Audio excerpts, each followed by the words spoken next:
Hey y'all, it's time for our daily lectionary reading for Friday, February 25th, 2022. All right, I was going really fast there, wasn't I? Slow that down a little bit.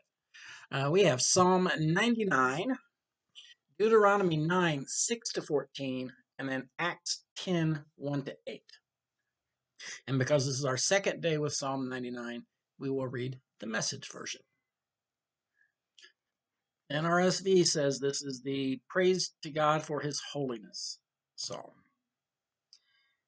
God rules. On your toes, everybody. He rules from his angel throne. Take notice. God looms majestic in Zion. He towers in splendor over all the big names. Great and terrible your beauty. Let everyone praise you. Holy. Yes, holy. Strong king, lover of justice. You laid things out fair and square. You set the foundations in Jacob, foundation stones of just and right ways. Honor God, our God. Worship his rule. Holy. Yes, holy. Moses and Aaron were his priests. Samuel among those who prayed to him. They prayed to God and he answered them. He spoke from the pillar of cloud and they did what he said. They kept the law he gave them. And then God, our God, answered them. But you were never soft on their sins. Lift high God, our God. Worship at his holy mountain. Holy, yes, holy is God, our God. Now, I know some of that sounds repetitive, but if you're looking at the text, following along, you might notice that we've got this, in the Message, they're saying God, our God. In the NRSV, they're saying the Lord, our God. But it's Lord is all uppercase. So it is Adonai, our God, but Adonai is used in place of Yahweh. So it's repetitive because they're using Lord to replace God's name, because devout Jews did not speak God's name. But they're saying Yahweh our God, because God is to the Israelites, God's name was not God. God's name was Yahweh or El or Elohim, which is the plural of El. Now I know God's name is a plural sometimes. All right, Deuteronomy 9, 6 to 14. Know then that the Lord your God is not giving you this good land to occupy because of your righteousness. You are a stubborn people. Remember and do not forget how you provoked the Lord to wrath in the wilderness. You have been rebellious against the Lord from the day you came out of the land of Egypt until you came to this place. Even at Horeb, you provoked the Lord to wrath, and the Lord was so angry with you that he was ready to destroy you. And when I went up the mountain to receive the stone tablets, the tablets of the covenant that the Lord made with you, I remained on the mountains 40 days and 40 nights. I neither ate bread nor drank water. And the Lord gave me 2 stone tablets written with the finger of God, and on them were all the words that the Lord had spoken to you at the mountain out of the fire on the day of assembly.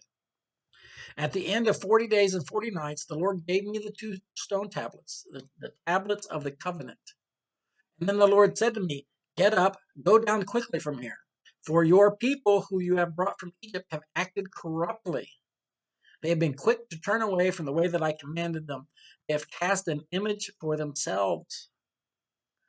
Furthermore, the Lord said to me, I have seen that this people is indeed a stubborn people. Let me alone that I may destroy them and blot out their name from under heaven, and I will make of you a nation mightier and more numerous than they. God is telling Moses, look, these people are just bad. So, get out of my way. I'm going to destroy them and we'll start over. We'll get you some people who are worth a darn.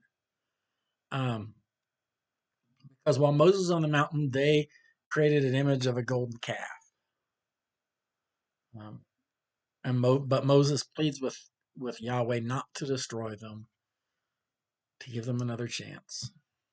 And they get another chance and another chance and another chance. All right, Acts 10, 1 to 8, Peter and Cornelius. In Caesarea, there was a man named Cornelius, centurion of the Italian cohort, as it was called. He was a devout man who feared God with all his household, gave alms generously to the people, and he prayed constantly to God. One afternoon, about 3 o'clock, he had a vision in which he clearly saw an angel of God coming in and saying to him, Cornelius. And he stared at him in terror and said, What is it, Lord? He answered, Your prayers and your alms have ascended as a memorial before God. Now send men to Joppa for a certain Simon who is called Peter. He is lodging with Simon, a tanner, whose house is by the seaside. When the angel who spoke to him had left, he called 2 of his slaves and a devout soldier from the ranks of those who served him. And after telling them everything, he sent them to Joppa. And you know what's going to happen, right? The lectionary leaves you hanging right here. That's it. That's all they're going to tell you. Because if you look tomorrow, Saturday, we're in Luke. So we're not coming back to Acts. Goodness. So what is the story that we're not telling you? This is when Peter had the visions about the unclean, about eating the animals that were considered unclean, being raised up in a sheet. Because you see, Cornelius was a Gentile. He was considered unclean, but he's calling for Peter. And even a Jew going into the house of a Gentile would have made them unclean. So we've got a whole it's not just about the diet, about staying kosher. It's also about who you associate with. This is that expanding the church outside of the Jewish. So that's what they're holding off, and I'm sure we'll get to it at some point, but I don't know when. So I gave you the Reader's Digest. Go ahead and read the rest of the chapter if you're curious. I will see you later.